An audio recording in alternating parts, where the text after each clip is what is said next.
किसी व्यक्ति की जाति बड़ी होती है या एनर्जी? ब्राह्मण और अनुसूचित जाति का असली भेद क्या है? दोस्तों, ब्राह्मण परिवार में जन्मे सद्गुरु कृष्णानंद जी महाराज सनातन हिंदू धर्म, धर्मशास्त्र और आध्यात्म के महान ज्ञाता हैं। उन्होंने सनातन हिंदू समाज के बारे में कुछ ऐसे नए तथ्य लोगों के सामने रखे हैं जो न केवल चौंकाने वाले हैं बल्कि सबके लिए अनुकरणीय हैं। हिंदू समाज की जाति व्यवस्था के बारे में उन्होंने जो संकल्पना प्रस्तुत की है उसे सभी को जानना चाहिए। मन सच्चा तो कठौती में गंगा। कहा कि तुम्हारे न मन सच्चा है? तो कहा कि हाँ, हमारा मन सच्चा है तो कठौती में गंगा। इस चाम फुलाए हैं ना, तो हाँ, गंगा समझकर इसमें हाथ डालिए, कंगन मिल जाएगा, दूसरा भी ले लीजिए।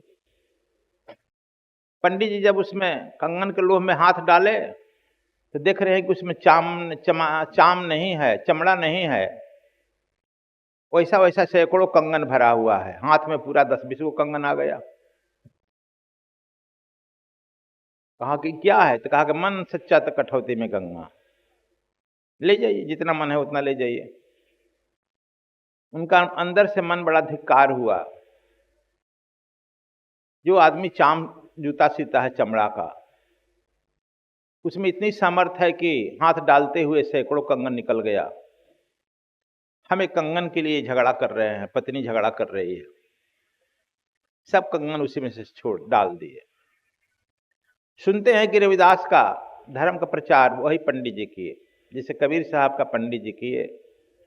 श्रुति गोपाल दास जातिवाद करता है, इसीलिए कहते हैं ब्राह्मण जो होता है, बुरा मत मानो, एनर्जी पहचानता है।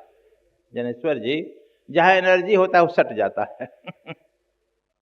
एनर्जी की पहचान होती, चाहे कबीरदास जी हो या रविदास या महात्मा गांधी हो। और लोग जो जातिवाद करते रहता है, एनर्जी नहीं पहचानता।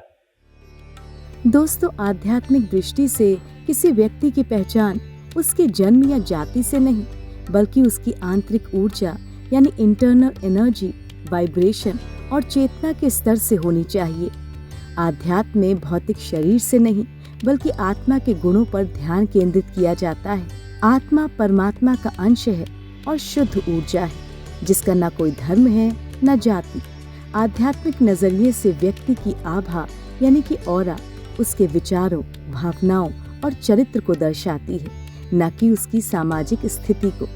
आध्यात्मिक रूप से जागृत व्यक्ति प्रेम, करुणा, शांति और संतोष की ऊर्जा उत्सर्जित करते हैं। जो व्यक्ति अपने इन आंतरिक गुणों को विकसित करते हैं वो हाई स्पिरिचुअल वाइब्रेशन पर कंपन करते हैं।